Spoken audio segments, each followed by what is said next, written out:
Hi, today in front of me Nokia 515 and I'll show you how to change notification sound on this device. So open first the menu, then with the help of the left up down buttons you should go to the settings, select the settings, scroll to the tones, tap on it, scroll down to the message alert tone, and here select one from these available tones. For example, let's select one from the standard or special one. Also, you could use the phone tones which we downloaded before to open the files if you get some another tones, for example. So let's use one from the alert tones.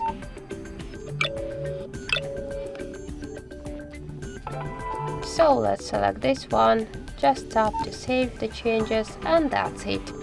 So thank you for watching, and if you find this video helpful, leave thumbs up and subscribe.